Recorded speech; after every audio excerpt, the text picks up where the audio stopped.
dan alat bukti permulaan yang cukup, maka ditetapkan saat ini 6 tersangka.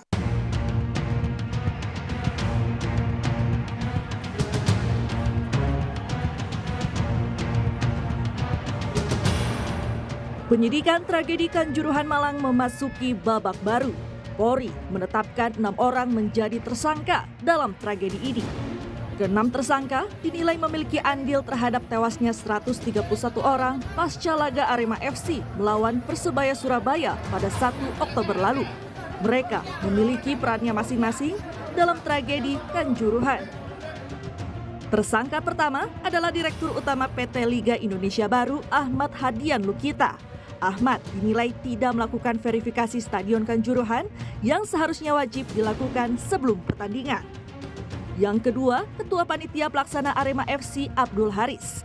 Abdul dinilai tidak membuat pengaturan keselamatan dan keamanan stadion. Abdul Haris juga dinilai mengabaikan keamanan ketika jumlah penonton yang ternyata melebihi kapasitas stadion. Tersangka ketiga, Security Officer Arema FC Suko Sutrisno. Suko diketahui memerintahkan steward untuk meninggalkan stadion yang menyebabkan penonton kesulitan keluar stadion.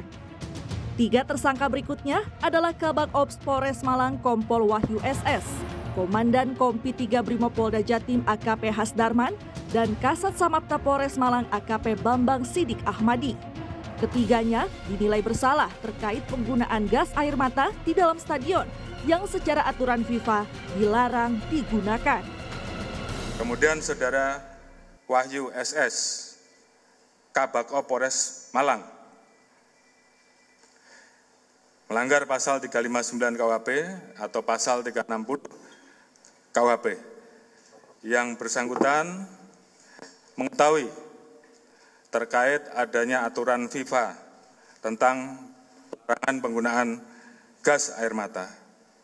Namun yang bersangkutan tidak mencegah atau melarang pemakaian gas air mata pada saat pengamanan. Menko Polhukam Mahfud MD sebagai Ketua Tim Gabungan Independen Pencari Fakta TGIPF menargetkan memberi laporan kepada publik dalam 2 pekan mendatang. Mahfud juga mengatakan TGIPF disebar ke sejumlah lokasi mulai dari Malang, Surabaya, Jakarta hingga ke sejumlah lembaga untuk mencari fakta dalam tragedi Kanjuruhan. Ya diperkirakan 3 minggu tapi sekarang sedang berusaha dipercepat rekomendasi TGIPF ini 2 minggu. Akan diusahakan 2 minggu. Sekarang semua data sudah dikumpulkan, yang dari media, dari macam-macam dikumpulkan. Nah sekarang kami nyebar tim ke Malang, ke Surabaya, Jakarta, ke lembaga-lembaga untuk memvalidasi dan untuk mendalami itu semua. Sementara itu, Komisi Nasional Hak Asasi Manusia Komnas HAM membeberkan sejumlah temuan terkait tragedi Kanjuruhan. Dari hasil pengecekan terhadap supporter yang turun ke lapangan dan pemain Arema FC, Komnas HAM mendapati tidak ada niat dari supporter untuk membuat rusuh. Selain itu, Komnas HAM juga menemukan indikasi penyebab banyaknya korban tewas di Stadion Kanjuruhan adalah akibat kekurangan oksigen dan efek gas air mata. Kondisi jenazahnya sendiri, ya, secara fisik gitu, ada beberapa yang sangat-sangat memprihatinkan dan ini menunjukkan sebenarnya kurang lebih ya menjadi potensi penyebab kematian. Yang pertama adalah kondisi jenazahnya banyak yang mukanya biru, jadi muka biru ini banyak. Nah ini yang menunjukkan kemungkinan besar karena kekurangan oksigen, karena juga gas air mata. Jadi tidak ada pemain yang luka. Jadi kalau ada informasi gitu ya yang bilang bahwa supporter ke sana mau menyerang pemain, itu pemainnya bilang bahwa itu tidak seperti itu dan supporternya juga bilang bahwa tidak seperti itu. Jadi selain soal penggunaan gas air mata, temuan lainnya yang jadi sorotan dalam tragedi Kanjuruhan adalah kelalaian PT Liga Indonesia Baru yang tidak melakukan verifikasi kelayakan Stadion Kanjuruhan dan jumlah penonton yang melebihi kapasitas stadion karena masih ada tribun yang tidak menggunakan single seat. Atas temuan itu, pengamat sepak bola Gita Suwondo menyatakan setiap stadion penting untuk menerapkan standar single seat agar tidak ada salah perhitungan soal kapasitas stadion. Tapi kan kalau di Liga tidak ada aturan bahwa harus single seat semua. Kenapa tidak ada aturan seperti itu? Karena klub-klub seperti Barito Putra, kemudian klub-klub seperti Borneo FC kan stadionnya belum single seat. Artinya mereka harus merenovasi semua stadionnya. Dan stadion itu kan bukan milik klub. Stadion itu kan milik Pemda.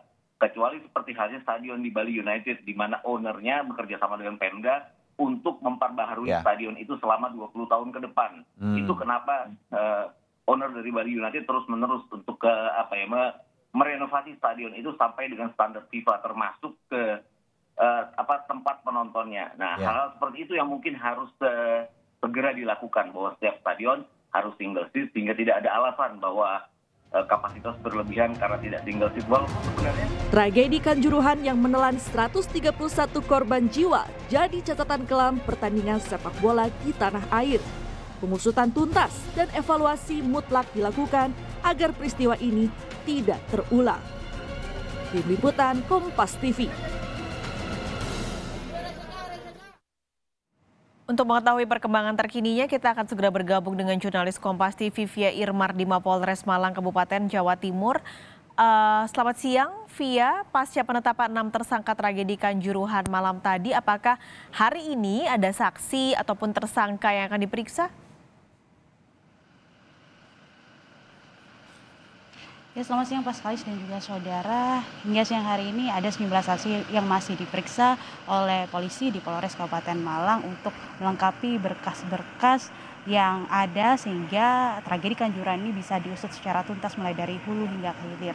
Tadi kami melihat ada sejumlah pegawai dari Dispora Kabupaten Malang yang masuk ke ruang Satreskrim Polres Kabupaten Malang. Kemudian juga tadi ada panitia pelaksana yaitu media officer yang juga datang dengan bawa sejumlah dokumen masuk ke dalam ruang Satreskrim, dan hingga saat ini juga masih terus dilakukan pemeriksaan.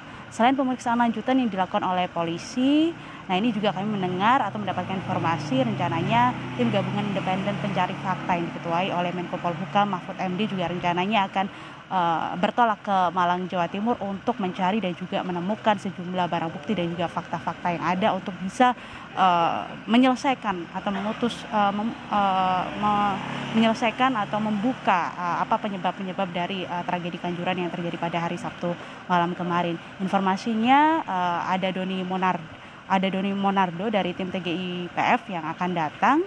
Kemudian juga rencananya tim TGIPF ini akan bertolak atau berkunjung terlebih dahulu ke Rumah Sakit Saiful Anwar, Kota Malang untuk melihat secara langsung bagaimana kondisi korban dari tragedi Kanjuruhan, kemudian langsung menuju ke Stadion Kanjuruhan untuk menemukan sejumlah bukti dan juga melihat bagaimana kondisi Stadion Kanjuruhan pasca terjadinya tragedi atau kericuhan tersebut. Namun untuk kapannya atau jam berapa ini kami masih mencari tahu seputar hal itu.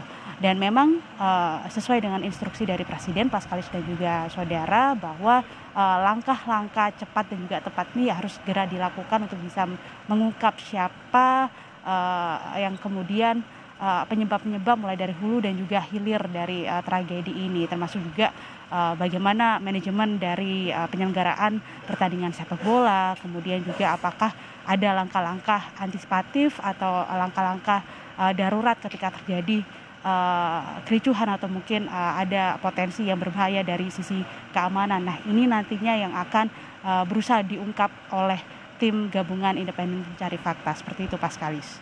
Via, ini kan sudah ada 6 orang ditetapkan tersangka oleh polisi. Tapi adakah institusi lain yang juga melakukan investigasi terkait tragedi Kanjuruhan ini terpisah dengan yang dilakukan oleh polisi, Via?